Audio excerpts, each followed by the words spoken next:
Thank you so much for joining us on the news at this time.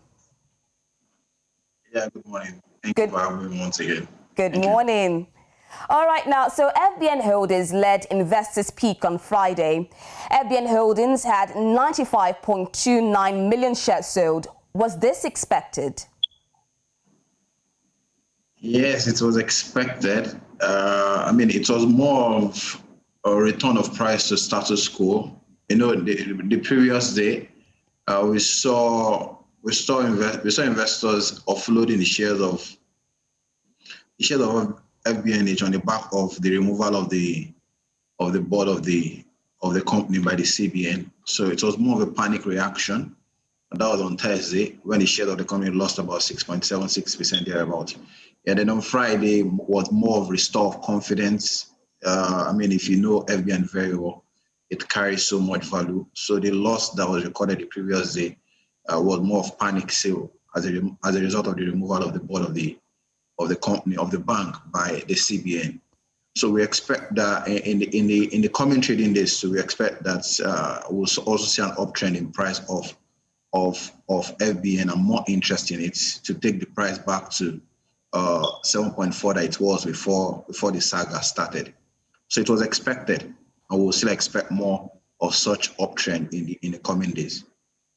All right, now, Honeywell, that was accused of owing and not paying FBN by the CBN, also had an impressive share sale of 18.23 million shares. What do you have to say about this? Yes, so in this case now, talking about this saga, Honeywell and FBN, they are closely related.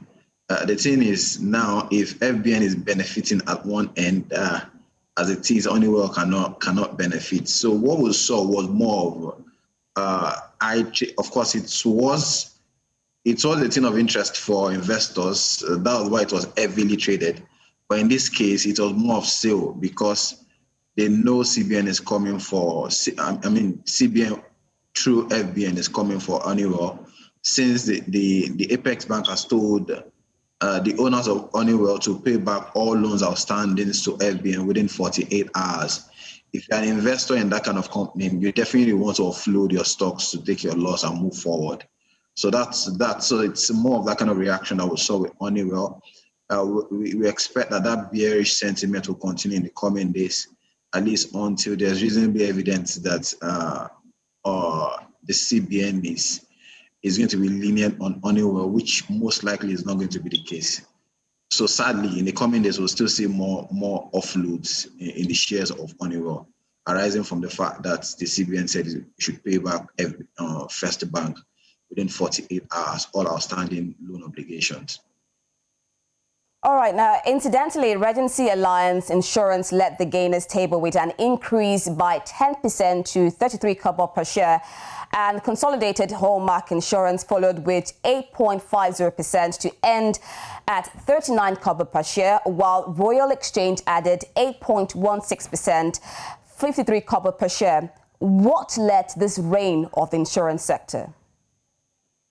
Yes, Rita, you recall that last month I mentioned that quite a number of things drive activities in the stock market, liquidity, real earnings, then strategic announcements. Strategic announcements can be driven by policies, regulators' policy. In this case, the gain and activities you are seeing with insurance companies is more of policy driven. You recall that NICOM has given a deadline and a guideline for insurance companies to recapitalize. So what you're seeing now is investors speculating on possible recapitalization prices to take position. Quite a number of those shares now, Regency, Consolidated Hallmark, Royal Exchange, they are trading between 30 and 50 kobo. If you know as an investor that by the time these companies will recapitalize, that is, issue their shares to the public for sale, they may want to recapitalize at around 70 kobo to 1 naira. So as an investor, it's better you buy now at 30 kobo or 50 kobo, looking forward to sell at maybe 50 kobo or 70 kobo in future. So that's what you are seeing with insurance companies. In fact, interestingly, on that day, out of top 10 gainers, 7 of the gainers were insurance companies. So this is more of speculative move by investors looking to position for this insurance company when they eventually recapitalize and when their values go up. All right, thank you so much, Aziz Lawal, for shedding so much insight into the investor sector. Thank you so much for joining us on the news. Yeah, thank you for having me, Rita. Thank you.